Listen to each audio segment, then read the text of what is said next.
Alright, hi everybody, it's Billy D. What I'm going to do today is my Wow Hawk review again. The reason being is I'm getting a lot of emails on how'd you put ailer arms on it, how did you hook up the ailer arms to the stock radio, how did you, everything. Because all I did was give you pictures, so I'm going to do a video now of what I did. So I'm going to show you how I did the ailer arms on each wing. I'm going to show you how I hooked the radio up, how I mounted the stuff in it. So I'm going to give you a little video description of how I did it and some other little modifications I did that were on the picture, like extending the control surfaces on the rudder and the ailer arm, making them more, putting a longer servo arm on the elevator so it has more throw, so I get a lot more throw on the elevator. Just make it fun. The thing's really fast. I've done a lot of upgrades to it. So what I did for the ailer arms was, as you can see, the first time I cut it to here, and I added this much. I recommend making your ailer arm as big as you can, and just mark it off. I just measured it out, marked it off, cut it out with a nice sharp razor knife. Cut a 45-degree angle. Not 45, but cut an angle on the inside piece, and I just used some tape, packing tape. The way I mounted my servo, I just cut a whole lot in the foam, stuck it in there, a little bit of hot glue. I have a pair of Z-bender pliers to make these little, my little control arms. I use steel, I use metal. I didn't use as much fiber. The carbon fiber, you have to make the metal ends for it. With the Z-bender tool, you just put the bends in it. And I also added, this is tube, a piece of tube carbon fiber to that. The reason I'd add that, I was getting a lot of flex. See, the factory tube, as you know, only goes, that deep. It only goes to right here. So I needed some more support. These things were bending. These wings were bending like they were almost touching each other. So I just cut out a little gully in the foam there and added a piece of carbon fiber on both wings. So that's all I did there. I left the servos separate, and I'll show you why. I did the Y cable inside of it. What I did, you can see here, and as everybody can see, I love hot glue, but I put my cable extension for the ailer arm right here in the side of each side of the plane. So when I slide the wing on, put a wing on it,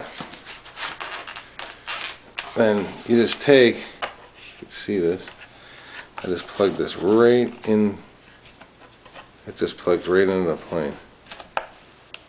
And there's my ailer arms. Real simple hookup. Quick, easy. I do recommend putting the speed control on the outside of the plane. The reason why I goop so much hot glue in there, see, I put a lot of hot glue in there, so when I hit the snow, as everybody can see as I fly this thing in the snow, the snow doesn't get in the speed control and get wet and ruin it, because I've ruined a couple speed controls. So what I found out, just by hot gluing the ends of the speed control, keeps the water out. I'd rather, right now in the winter time, I'll take the water out of it over the little bit of heat, because the heat doesn't hurt it as much in the winter. Now that's everything inside of there. The receiver, this is my Spectrum receiver in there now. Alright, and when I still had the stock radio in it, when I was still using the 3-channel stock radio, you had to use 1 channel for throttle, 1 channel for rudder, and 1 channel for elevator. So what I did is I took off the rudder. I centered my rudder so it was straight, and I disconnected the servo. Then I took the 2 servos for my ailer arms, which have a Y cable inside of here, which is supplied with the kit, that then I just unplugged out of the receiver here. I unplugged the rudder and plugged the ailer arms into the rudder input here.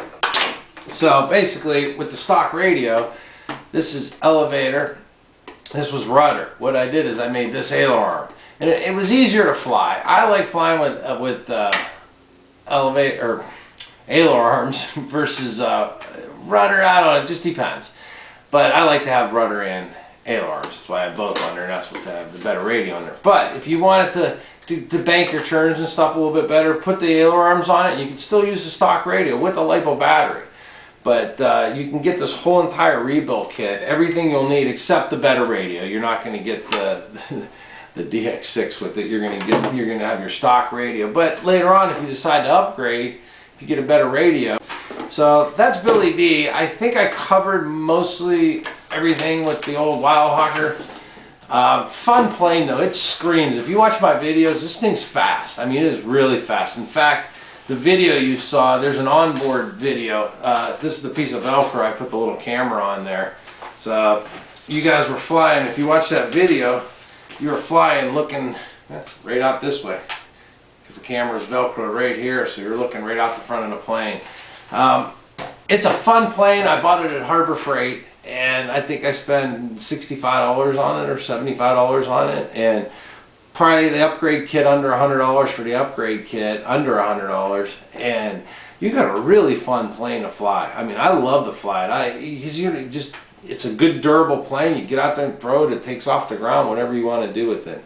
But this has been Billy D on that Wildhawk upgrade saga. It's been going on now for what, a month and a half, but that's alright because it's still cold here.